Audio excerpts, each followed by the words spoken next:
Hi, everyone, and thank you for attending our World Homocystinuria Awareness Day panel. My name is Danae Barkey. I'm the Executive Director of HC&U Network America, as well as a patient living with classical homocystinuria. We also would like to take and thank our World Homocystinuria Awareness Day sponsor, Cintas Bio, for their generous donation helping make this special day possible. This evening will look like this. We will be hearing from our panel, which Ben will moderate, and I will come on for a Q&A closing remarks. I'm excited to introduce you to our host, Ben Massengale, and our three panelists who will be sharing their journey of what it's like living with their unique type of homocystinuria. Our permanent theme for World Homocystinuria Awareness Day is Hope Connects Us Around the Globe. This theme reflects the powerful connection within the homocystinuria community. Many patients living with homocystinuria have never met another person with their condition. For some, they may be the only known patient in their state or even their country. The ability to connect with others who share similar experiences can be life-changing. These connections often span countries and even continents, creating a truly global community of support, understanding, and encouragement. Today, we want to recognize and celebrate patients around the world and emphasize the strength in international community that brings hope to all of us. So I'm going from here to turn it over to Ben, who can introduce himself and our panelists, and I will hear from you guys later. Thank you.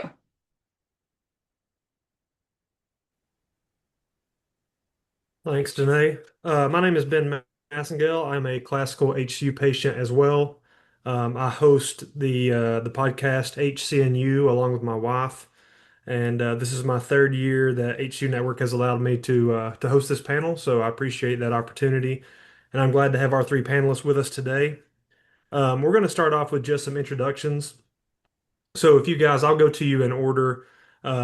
If you could tell us your name, your age, the state you live in, and your specific disorder, um, and then we'll start with you, Jacob. Hello, I am Jacob Smeltzer and I have classical HCU and I live in the state of Missouri. And how old are you, Jacob? I am 14 years old. Thank you for that. And then we'll go to Isaac. How about you? My name is Isaac, and I live in the city of Phoenix, Arizona, and my deficiency is copolymancy. And how old are you, Isaac? 13. All right, awesome. Thank you. And then Amy, we'll go to you 13 years next. old. Hmm. Okay, my name is Amy Sullivan. And I am 18, and I live in New York, and I have severe MTHFR. All right, thank you all for that. So just to get to know you a little bit better outside of your condition, because I know when I was growing up, I didn't like that to be the only thing that people knew about me was that I had HCU or I had, a metabolic thing like my friends. So could you each tell us one thing that you enjoy doing apart from homocystinuria? And Jacob, we'll go back to you. I think I like the game a lot, but I also like to sing and like perform and do all sorts of stuff. Awesome, that's cool. How about you, Isaac? Honestly, because I did it for only 1 year so far, I've been really like to go on like running and all, and listening to what my friends like to say. Awesome. And how about you, Amy? What's something that you enjoy doing? I really like working with kids and like being with animals. Okay, awesome. So let's head into the topic, talking about daily life with homocystinuria. So we'll start off with this question. What does a typical day look like for you in terms of managing your condition? Jacob? I usually have to like make my shake is what my family likes to call it, which is my HCU 20 express powder, and then I put that with crystal, crystal light, and then I mix it with like water and ice, and then I usually have to take my cysteine, which is really betaine, is what the formula is called, and just makes the water taste kind of weird. But it's usually a pretty normal life, except for a whole lot less of protein. So How do you manage your protein allotment, your low protein diet with going to school and like any extracurricular activities? How do you manage that? I usually have Taekwondo, which is like my after school workout, so martial arts, and then I usually bring my own lunch to school and then have like apple salad, some trader things from Trader Joe's because those things usually are low in protein. So that's how I like manage throughout the day. And do you take your formula at school as well or only at home? Tienes que I decirte only take it at home. medicamento como lo. How about you, Isaac? What does a typical day look like for you?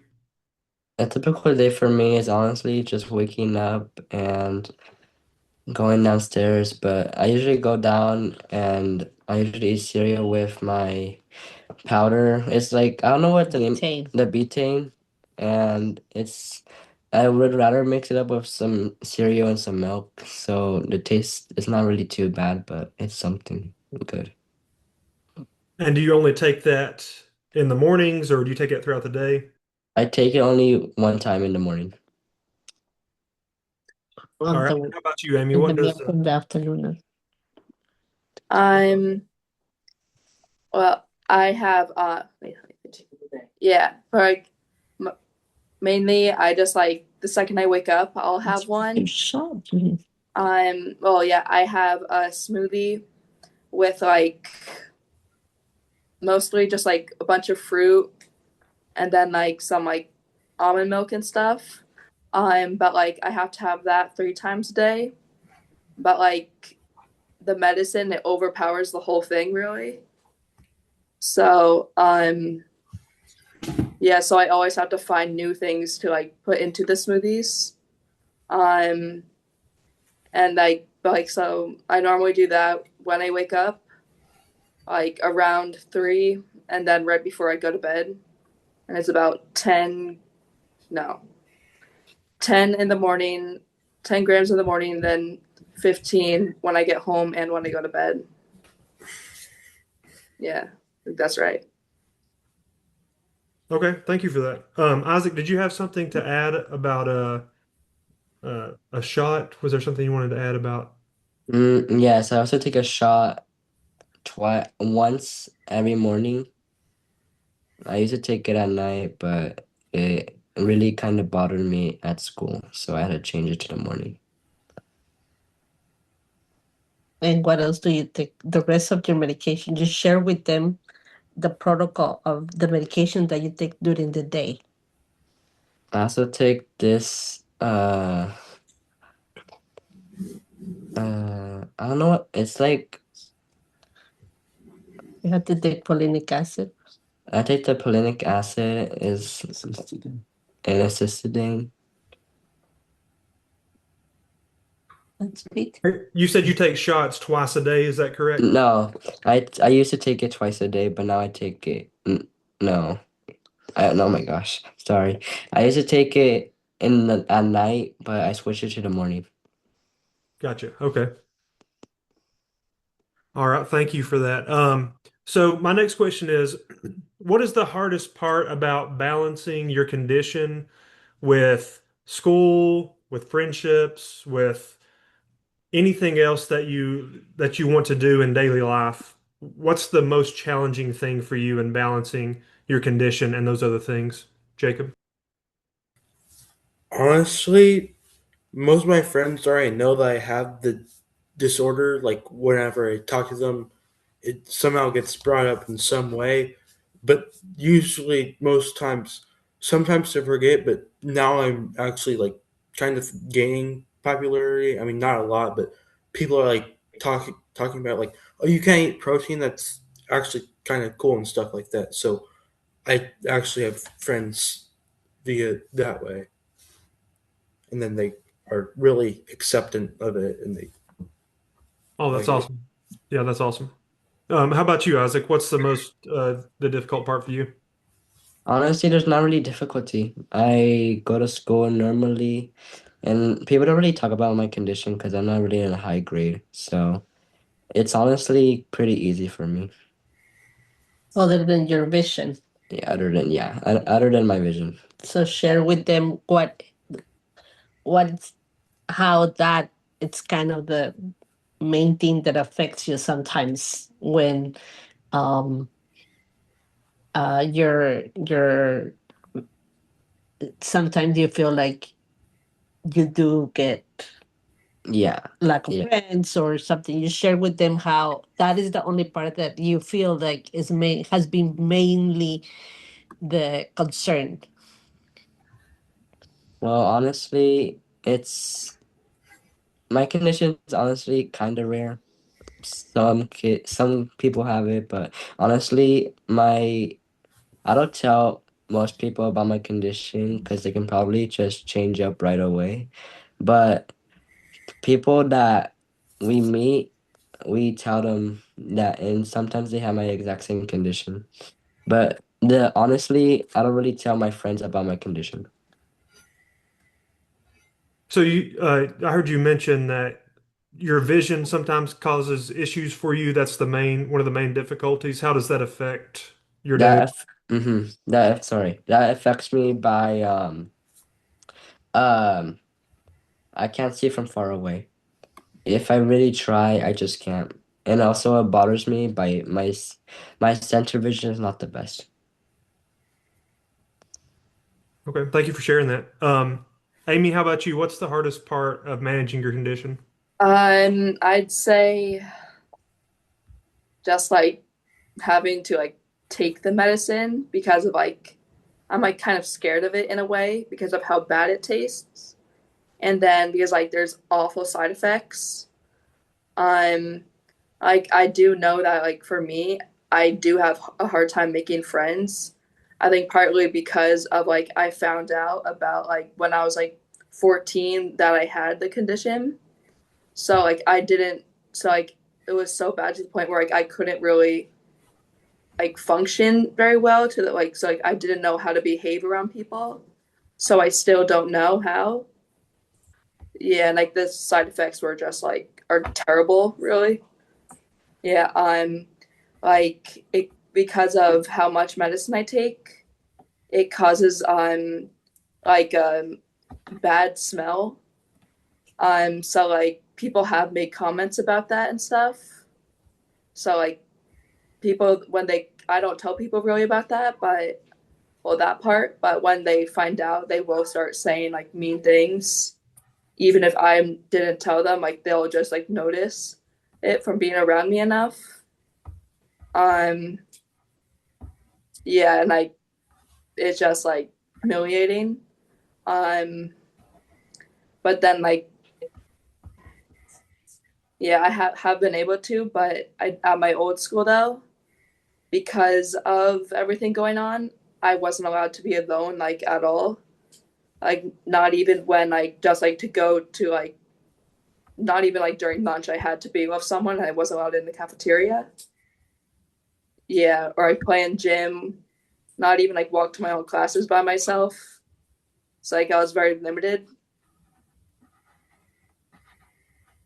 Thank you for sharing that. That sounds like that would be difficult. I appreciate you sharing that information with us.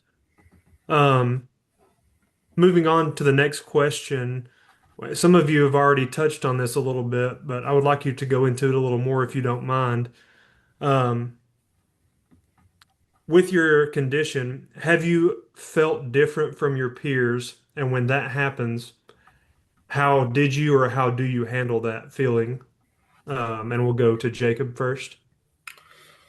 I feel like this is a tough one, but I feel like none of my friends have really been mean about it, or like nobody's really been mean about it. They're more of just like curious. So I like, and I like to talk about it. Some people don't, but I'm more open to it, which is probably a good thing. But I'm also not judging for people who are too afraid to talk about it. But I'm usually fine with talking about it. So I, if they are gonna be mean about it, I'm just gonna ignore them, and then if they continue, I'm just gonna like say have a good day, stuff like that. All right, awesome. Thank you for that. Isaac, how about you? Have you felt different from your peers? No, honestly, I have been okay with my life, even though it's been hard. But yeah, it's been interesting. It's been nice. It's been perfect. So it's been okay. Gender. All right, thank you for that. And then, Amy, you talked about this a little bit in your last answer, but how have you dealt with that feeling of being different from your peers? Is there something that you that kind of brings you comfort, or like how do you handle that? Um, like I'll just kind of like laugh and like make kind of jokes because like I don't really know how to behave because of like there are in my bunch of my classes I'm in like a special need well I was in a special needs class because of like just like because of like because of my condition and but because of that like there were people who I didn't even like that were nonverbal or like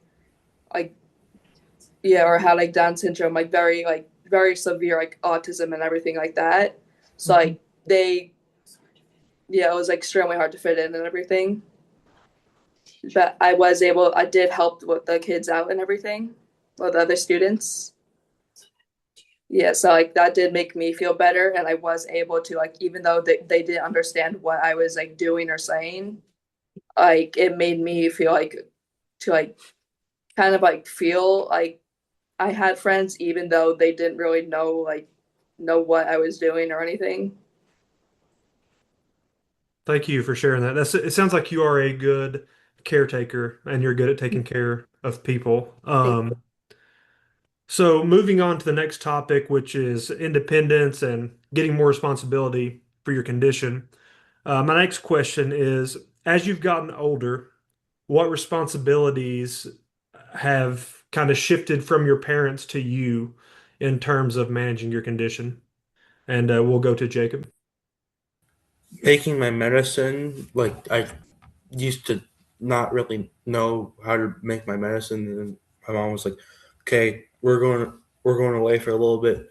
We want you to make your own medicine now, so I'm gonna show you how to do it." It was like 5 scoops of cystidane, and then one and a half powder packets for my shake, and then I also took on the role of babysitting for my siblings when they're gone for part of the day. So I've been able to help out a lot more as I've gotten older. How about counting your protein? Is that kind of shifted to you as well? That's one of the most things I struggle with. At school, it's pretty easy. I mean, I have to eat a snack like my third hour because then it gets to the point where I'm so hungry I cannot focus. So usually eat that. It's pretty quick, and then my protein definitely is the hardest thing I have to deal with, but I've gotten better at managing it. All right, thank you, Jacob. Isaac, how about you? What responsibilities have kind of shifted to you from your parents? Um, the first time I ever did it, the betaine is one time I just woke up and there was no one, so I had to make my own cereal and get my betaine. So it's like 3 quarters and a half, I think. But I think now it's 4 quarters and a half. So I just put that amount in now and I just eat it with some milk and then I just mix it and then I just eat it. And you give Shots that you have yourself to take. Do the you shot. those yourself or Wait, what? the shots that you take? Do you give those to yourself or how does that? I I do give them to myself. The first time I did it was like when I was 11. It was honestly I was tired. I had a I know how to take them, so I came downstairs and just it was normal, and I just did it. So yeah. And then Amy, we'll go to you. What responsibilities have you taken on as you've gotten older? Well, for me, because of I used to be able to do more things by myself. But like I am like pretty clumsy and everything, so I'm not able to do some of the stuff that I used to be able to do. But sometimes I will like make some like I will like make cooker and stuff like that. Um, oh yeah, I'm doing an internship right now at an elementary school where I'm an assistant teacher, and I mostly am just like doing paperwork and like teaching the kids like stuff, like helping them with their work. Um, but like yeah, so like that is helping me with stuff. Yeah, it's helping me be more independent. Um, yeah, but like I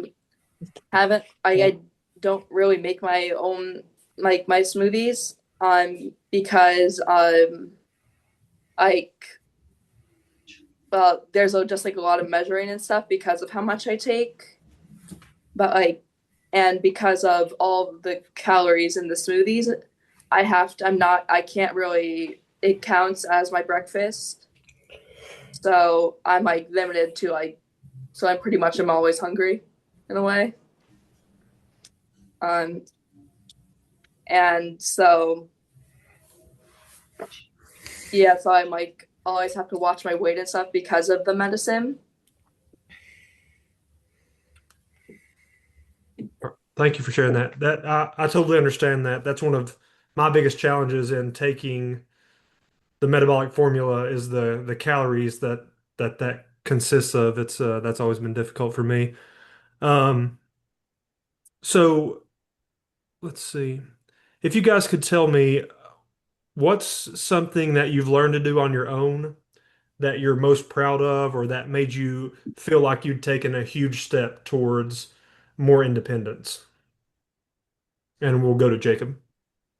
I think like a thing I've learned to do on my own is like build some stuff. Like it wasn't anything crazy. It was like a kit. It could be like from Legos, and then like I've made some cool stuff just using Legos by taking like half of this and half of that, and then just putting it together and matching up other Lego pieces with it. It could also be like learning how to make my own shake. Like I used to do like some silk caramel creamer and then some like a packet or two of shake powder and then mix that up. And then I just got flavor fatigue, so I got full immediately, like one sip and I was done. And then I decided to say, you know what, I think I need a new one because I'm getting tired of this flavor.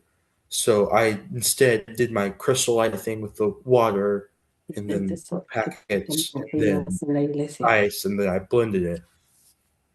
So really learning how to make my own shake is what my family likes to Yeah, call it. that's awesome. That's a huge thing for. I have classical HCU as well, and that's a huge thing to learn how to do is to find new ways to be able to take your formula because that's like the most important thing that we've got to do with classical HCU. So, um, Isaac, we'll go to you. What's something that you've learned that has felt like a huge step towards more The independence? shot.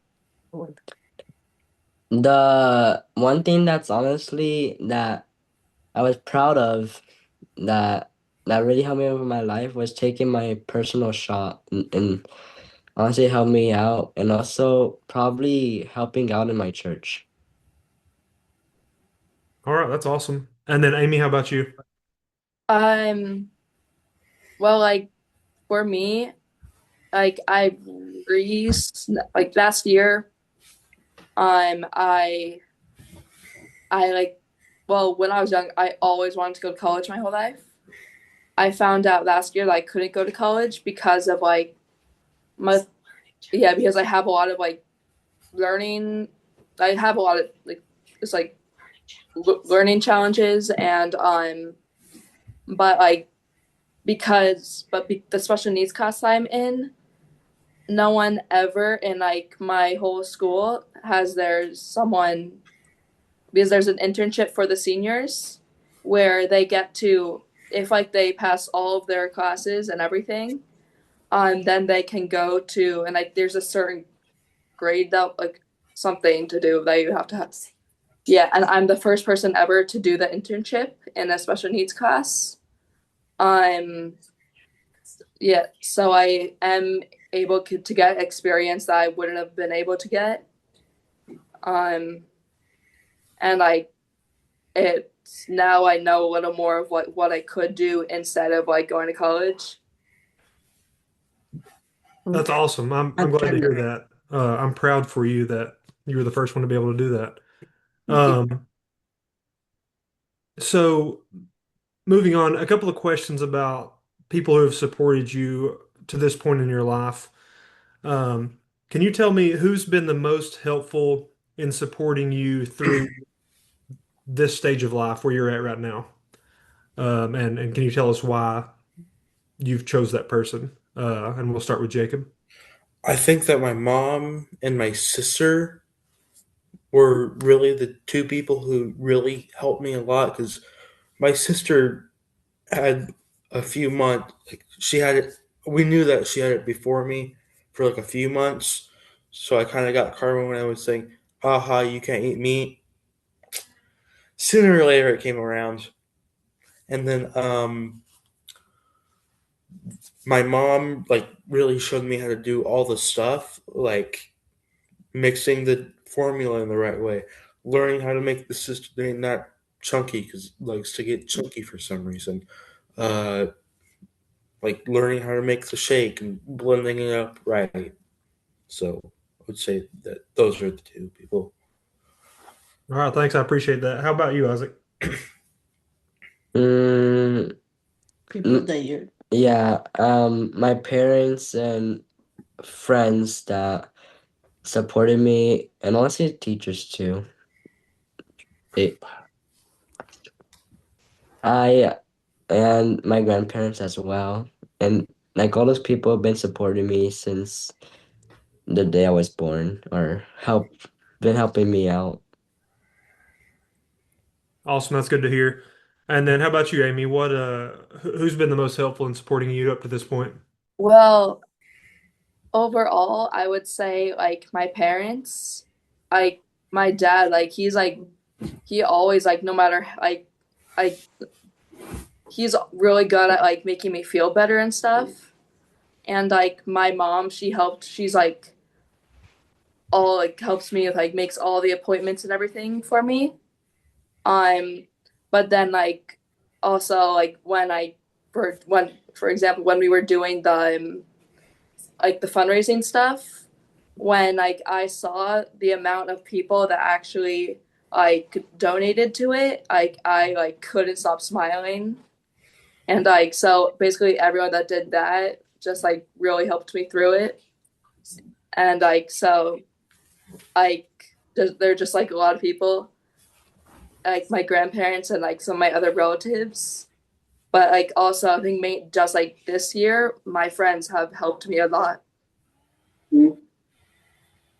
Awesome. It sounds like you all have good support systems, which is super important in managing, any medical condition. Um, so the last question for this section about support systems, is there anything that you wish teachers or coaches or other adults better understood about your condition? Jacob? Honestly, I think that most of my teachers know. Like my science teacher last year, it was like the life science teacher. So we did like a whole section for the day sometimes, like where we go over it. It was like genetics, and I told her about it and like showed her a video. She put the video into one of her lessons, and then she made the kids watch it. So some of the teachers are like really supportive of it. And then my science teacher this year like said, "Oh yeah, it's not just it can he can have like fish," and I'm like, No, I can't. I cannot have fish. So some teachers are like that, but then they still try to talk about it sometimes when I'm talking to the other students about it. But I really feel like my teachers do include it well, and then some teachers don't, and then that's entirely fine. All right, thanks for that, Jacob. How about you, Isaac? Is there anything that you wish adults, teachers, or coaches better understood about your condition? Honestly, yeah, it's hard. Cause like when I was younger, I it was hard. Some teachers were like honestly rude. I don't know why. I guess they didn't know about my condition. But and when I was like very young, I used to be sweating a lot. And to this day, I still sweat a lot. And people like tell me, hey, you're sweating a lot. And honestly, I tell them I can't control it. Thank you for sharing that. Hmm. What about you, Amy? Is there anything that you wish adults better understood? Yeah, like well, like because of like how like I know just like it's not even really just like adults like overall really because of like how mine is like even though all of them are like very very rare, just like when you like search all the conditions and stuff, it will say that mine is classical because of all of the research. Yeah, I know. I'm saying it. Even though mine is not classical, um, because mine is the only one where I can have protein. Um, and when I am naturally a vegetarian. I've like been since I was like 7, so like 9 years, I think, 9 or 10 years. And so like that was like my my teachers though, like they and just like people, they never understood what I actually went through with all of this stuff. Um, yeah, and like so a lot of people like they'll just start talking to me like a baby, even though like I know like basically just acting like I'm stupid in a way. Um, because like partly because I am in a special needs class, and then partly like just because when they hear I have medical issues. But then one person I do know, like it was the opposite. She helped me through it a lot. I remember because when I first found out about my condition, she was my science teacher. And when like I would just describe some symptoms, she knew it right away. Like without me even saying the name, like it made me like, I still think of her all the time today because she actually knew what it was. Like it took me years to find out what I had. Wow. Yeah, thank you. Thank you for sharing that. So I want to shift a little bit to thinking about the future. Um, so when you think about, you know, getting older, growing up, however you want to say that, how do you think managing your condition might change as you get older? And we'll start back with Jacob. Honestly, I think that it could get better, but it could also get worse because as I'm getting older, my body is still uh forgot the word for it, but my body is still growing there. So I could have more, but I could also have You'll less. be So able to technically, hell or high manage your water on that. condition by yourself. That's basically. And I think that I might need to take more in the future because I'm trying to maintain the diet as best I can, but it's getting hard because right now I'm growing. So right now, if I eat too little, then I'm starving and I can't grow. But if eat too much, then I'm gonna have higher homocysteine levels, and then that isn't gonna be good. Yeah, it's definitely a balancing act. Um, so that's That you good that you already recognize that. How about you, Isaac? How do you think managing your condition might change? I mean, every time maybe when I get older, I might I might look online and figure out what jobs are possible for me, and um VR, not like virtual reality, but like virtual assistance is like that can possibly help me for like if I want to go to college or something. So that would be an option to choose in jobs that I can possibly do. Awesome. Thank you for that answer. And then, Amy, how do you think managing your condition might change as you get older? Well, I feel like I definitely know that like I don't want to be living like with my parents when I'm like 25 or and up, because like I feel like that would just be kind of weird. And but like I do know that I most likely will have to live with them for like a very long time. I'm oh and so it would I yeah, it is hard for me, especially because I do know that over time I will get worse. I'm like so it is like pretty hard to know exactly. Yeah, it's like I don't really know. All right. Thank you for that. I appreciate that answer. Um, so can you guys tell me what are your goals for the future and how do you see, like, does your condition affect those goals or do you think it plays a role at all? Jacob. I feel like HU does kind of play a role. It's not a big role, but it's usually like showing me how to deal with life too. Like I used to be like super bad every time I went to a restaurant. Classic American right here, cheeseburger and french fries.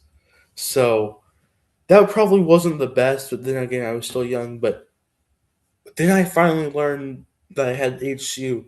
So I had to stop eating as much stuff like that and more like I can't get the cheeseburger, but I can get the fries and then maybe like a salad or fried mushrooms, fried pickles, stuff like that instead of the fries because don't need too much carbs. But it's more of now managing that, so it's showing me adversity there.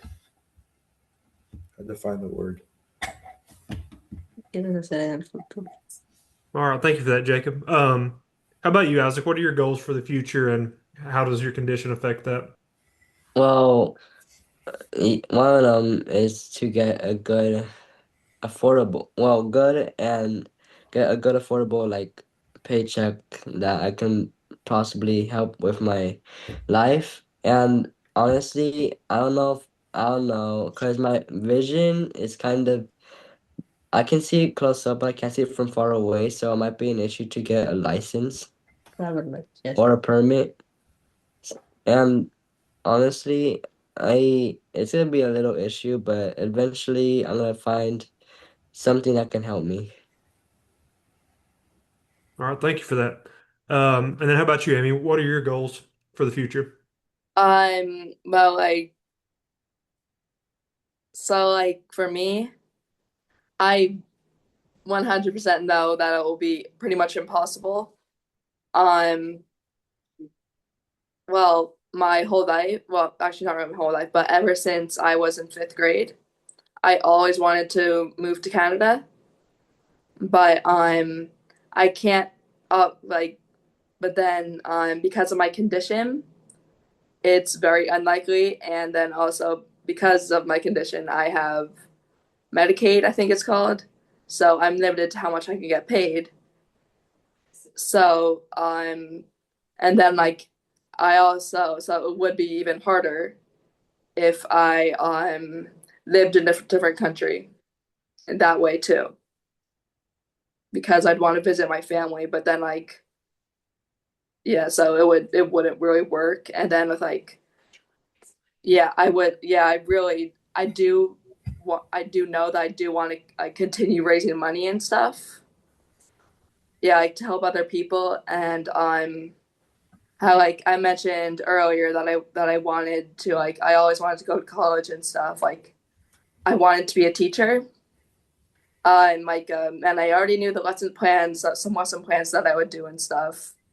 Um, but like now is like I probably will have to be like more of like a babysitter, whatever, a nanny, I think, or a or working in a nursery school, like instead, which I know like I wouldn't want to do that as much, but I probably would have to.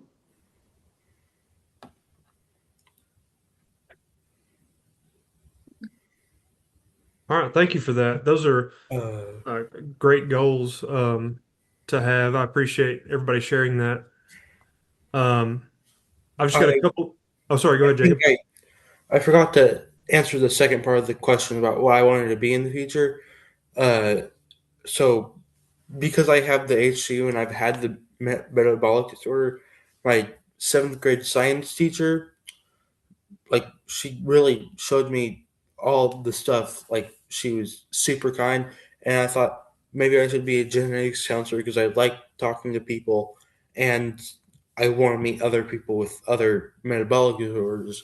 So I thought maybe being a genetics counselor would be super good for me, and it's a well-paying job too, and I'm actually stuck to it since like the last year or so.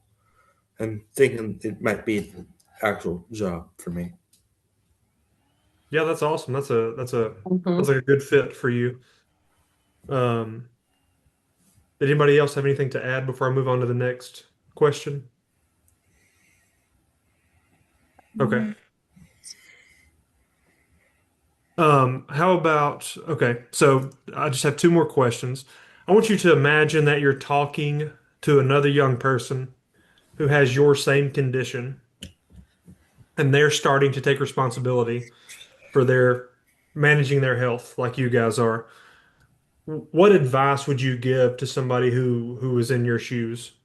And we'll start with Jacob. So, as I'm probably going to do in my future job, I think I would just tell them that it's going to be okay. Life's going to be hard, but it's like that at first for everyone. And then you finally, like, something finally clicks, and then you're able to just go, like, oh, I think I can measure this, but like how many grams of protein? Let's check the nutrition facts on this bag of chips. How many can I have before I need to stop, or how many is going to be the right amount for me? How many scoops of cystidane slash betaine can I have? How many tablets or pills or how much of the HCU Express 20 can I have, or stuff like that, etc. And then you just eventually just get it done. Then you know what to do forever. Yeah, that's great advice. How about you, Isaac? What advice would you give? Mm, well, luckily, I have met some people with my exact same condition. So honestly, I'll just say you can power through it. You can do this. You, even though when you're young, you're gonna have to get help from your parents to put like your shots and do the medicine, like the betaine. But in general, when you get older, you can learn how to put the shot on your own, and you can learn how to give put the betaine into your food or drink, however you take it. Awesome, that's great advice. And then how about you, Amy? What advice would you give to somebody in your shoes? Um, Honestly, it's like I probably would just like make sure like that like you go to the doctor like a lot, but and like make sure you have people to talk to. But like that's really it I can think of. Oh yeah, and like don't compare yourself like at all like to other people. Yeah, that's great. All three of those that are good pieces of advice. Thank you for that. And then my final question for you guys: what message do you want people to remember most from hearing your story? And we'll go to Jacob. I think that I want most people to just know that we're all regular humans. We all have stuff that we need, but we're the same type of people, and we all want to be kind and help. And we might not be able to eat the protein, but or some cases we can, but we might not be able to do a lot of stuff because we might have like lower bone density or stuff like that. But we are still going to be the same types of humans, and we are kind, and we just want to help people and do whatever needs to be do. We're living the same life as everyone else. That's awesome. Very well said. Awesome. How about you, Isaac?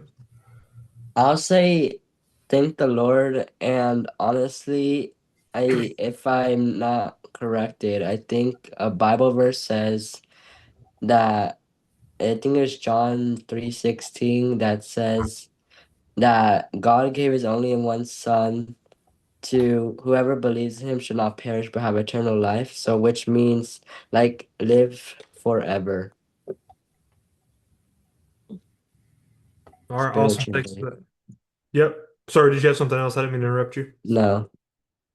Awesome. Thank you. And then how about you, Amy? Um. ugh. Oh yeah. Like to like not like really like just more of just like think before you do stuff and say stuff. It's like you never really know what's actually happening to someone. Yeah, like so like just like be kind. I think that is a message everybody can agree with. Thank you for sharing that. Before I turn it back to Danae for any Q&A, I just want to thank all the panelists for coming on. Um, Sometimes it's hard to share this information or your story or the struggles that you've gone through, but I appreciate you doing that for our community, and I think it will be very beneficial for anybody that hears it. It's especially awesome to see at your age, you're already stepping out, sharing that story because it took me a lot longer than it's taken you guys to do that. So I appreciate you coming on and sharing that with everybody. And I'll turn it back to Danae. Danae. There we go. I had myself muted and that wasn't going to work. Um, Thank you, everyone, for sharing such a wonderful conversation here with Ben. It's been exciting to kind of listen in here. So we're going to take a couple of minutes here and see if anyone has some questions. I think there's a question here for Jacob, um, and because it has to do with the low protein diet. And I know Isaac and Julie, not Julie, Amy, I apologize. Um, Isaac and Amy do not have to follow a low protein diet. And so this goes to you, Jacob. It says, what are your favorite foods and things that you have created to help adhere to the diet? So usually after I have one of my appointments, or sometimes my mom's infusions, she likes to go to Trader Joe's, and then we like to get these uh, things are called samosas. It's a type of Indian food, but that's usually like 1 gram of protein per triangle. And then we also like to get stuff called gyozas, and then those are like pop stickers. Those also have 1 gram, so I usually throw them in my lunch. There's also like coconut ice cream, like coconut milk ice cream, so that tastes pretty good.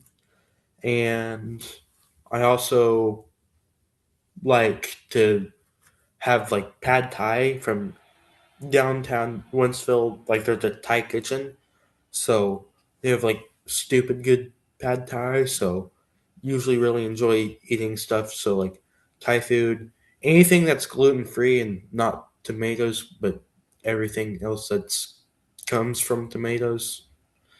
I'm weird. Uh, I really like usually, except for green beans.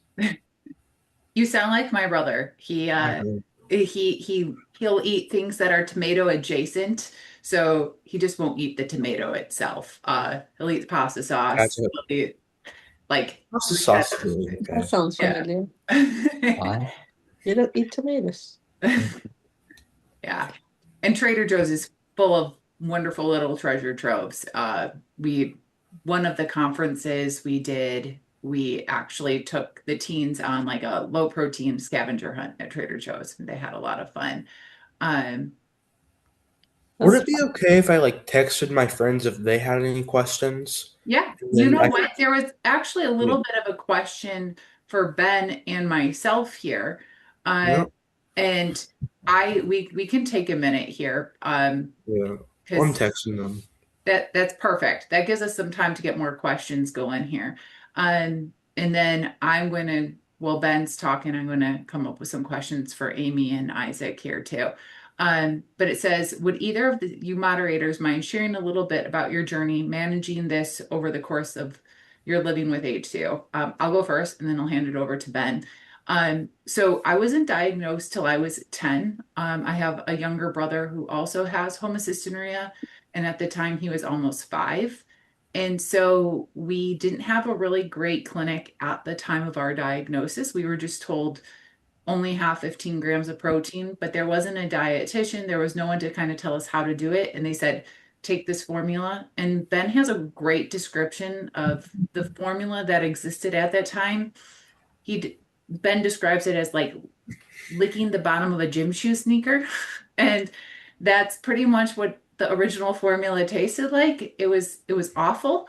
And so we weren't very good at taking our formula. And as scary as this sounds, and for years I really struggled with it. I was very underweight, and I had a lot of health issues because of it. My lenses dislocated when I was in college, and then after I graduated college, I actually had a blood clot because I was eating too much protein. And but I tell people it's the best worst thing that could have happened because it got me to meet other people who were also on a low protein diet. There's another condition called PKU that sits adjacent to classical homocystinuria that follows the same kind of low protein diet.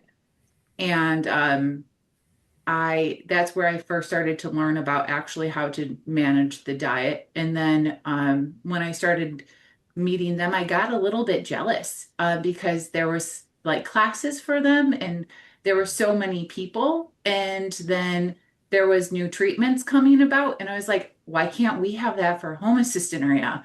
Like, this isn't fair. And so that's what actually pushed me to help co-found HCU Network America and start pulling our community together. There's that little bit of jealousy, which I think was, it helps drive us forward because, inspiring.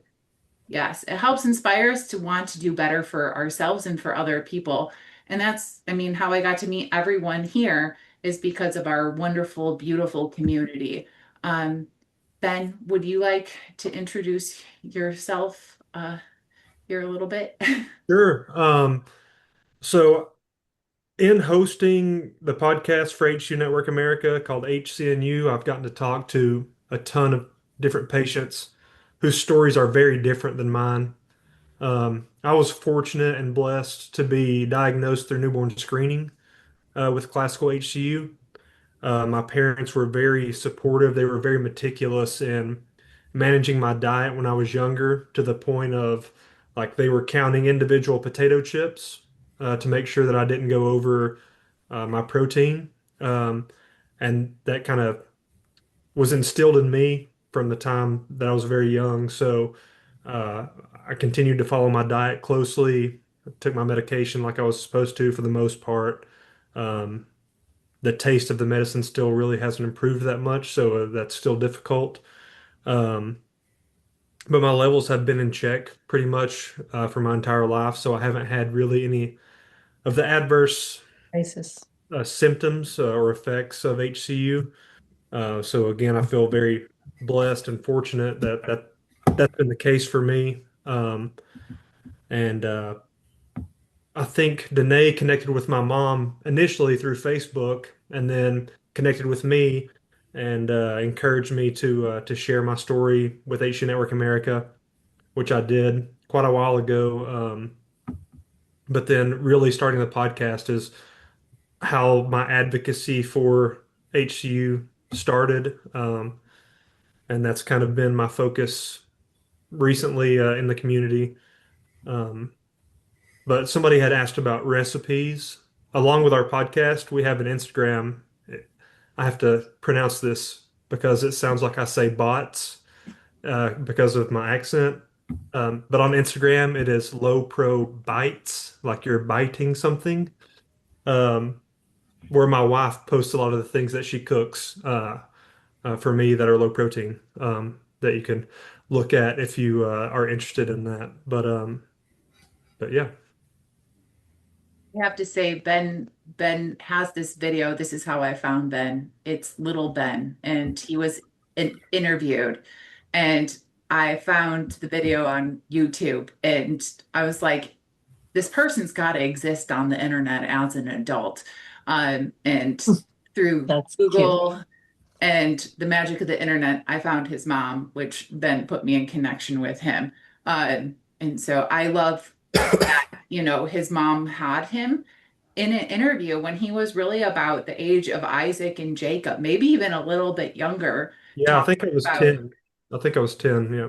yeah, and so it was really this is the perfect time to start sharing your story because you guys have so much influence in how other people can think about classical homocystinuria, cobalamin C, severe MTHFR.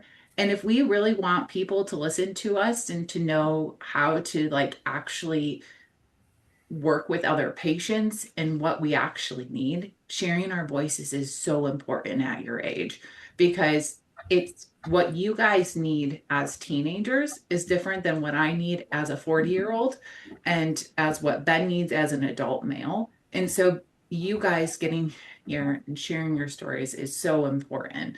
And I can't thank you enough because I would have been terrified to be in your position as a teenager. Um, I did have a question come in for Amy. Amy, someone asked, because of how much cysteine you do take in a day, uh, how do you mask the flavor of it? Because you take quite a bit all at once each time. Yeah.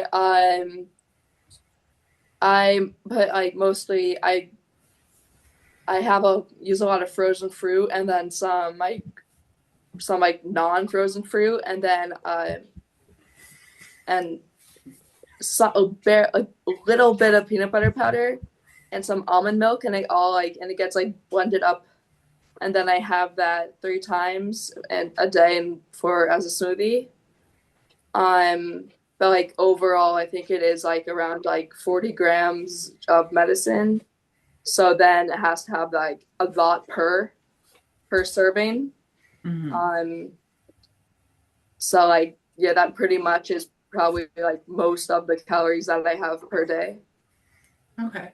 That would make sense because that is a lot of stuff and that's so much cysteine to get down. Do you have any issue with your stomach with taking that much cysteine or do you feel like because you're eating it with all that food that it settles pretty well? I think it like I'm pretty much okay as long as I have it more than 2 hours apart from each other. Okay. That's good to know. I think that's the advice I give to parents too, is I only take 12 grams a day and I still break it up. So it's uh 3 grams 4 times a day. And that even feels like a lot for my stomach at times, but the more I break it up, the better it stays down. Um, Isaac, I have a question for you, because your mom told me, and you spoke that you just got into running, and I think that's really cool. I also run, but there is a person that runs races with us who also has a visual impairment. Can you tell us how you got into running and how that looks for you? Do you have a guide with you when you run? What kind of modifications, or do you not need modifications for when you run? Luckily, do not need no help. I could see like the whole field, and it's kind of fun. I like to run. Honestly, when it was even though it's my first time, I liked it, and I had friends that helped me out. They were on the team. I just said running because like who wants to say the whole name track and field? So I just say running because it's just running in a circle or something. But Yeah, but yeah, I do like to run. It's nice when it's not too hot, but now it's gonna be a little of a problem. But yeah, I like to run a lot. I almost got disqualified because you went over. Okay. Share with them that you were about over the lane No, I wasn't. because of that. Almost, yeah. So So- share with them. Well, I did almost go over the line. It was because like I can run, but it's kind of hard for me to run and then turn like at a curve. So it's yeah. kind of hard to go. It's like hard to stay in the lane, but also keep going straight. So I thought it was almost eliminated because it was like the 200-meter dash. So it Mhm. was by the time where I was getting to the 100-meter mark, it was kind of scary because like people say you can switch into like one lane over. I don't think that's how you do it because like there's a bunch of ways to do track and field. There's a bunch of ways, but yeah. So luckily I did not leave the line, so that was good. I think it's great that you aren't letting your vision be a Issue. hindrance to an issue to participating, because I know for so many parents they worry about their kids' vision. Even with classical homocystinuria, a lot of parents are worried about their kids participating in sports and also exerting themselves, just because a lot of parents are worried their kids will get too hot. And you live in Arizona where it's really, really hot. And so I Yeah. think it's great for parents to see other patients who are participating, and there's still ways to be physically active in a safe and smart way. And so I think it's great that you can do that. And so I wanted to make sure that was shared with the community because Yeah, it's also it's very nice. When I was younger, I did not know what I wanted to do. I did not know what I wanted to do. Mhm. I was like, yeah, let's see what sports I like. Like ones that are way too compact or like has way too much movement. I can't keep track. So that's why when my school started to track and field, it's like, let me try it. Let me see if I want to do it. It doesn't really look hard. There's not really too much collision and Mhm. stuff. So it's very nice to go out, run, and it was very fun. So I like doing that. Like one sports I don't like doing is honestly basketball because I still kind of get scared to get hit in the head. I did get hit in the head like a lot when I was like in fourth grade. So yeah. I don't have as much of a visual impairment, and I am still terrified of getting hit in the face with a basketball. I'm not coordinated at all, and so I run, and just like you, because no one wants to play basketball with me. It would be a disaster for them. It'd be like, Hmm. you can go away now. That's every day for me, mostly. Mostly. Well, I don't have any more questions from our audience, but I want to say thank you so much to our wonderful panelists and to Ben for moderating our panel here. And I want to thank our audience for attending. I want to also thank our sponsor for World Homocystinuria Awareness Day, Syntys Bio.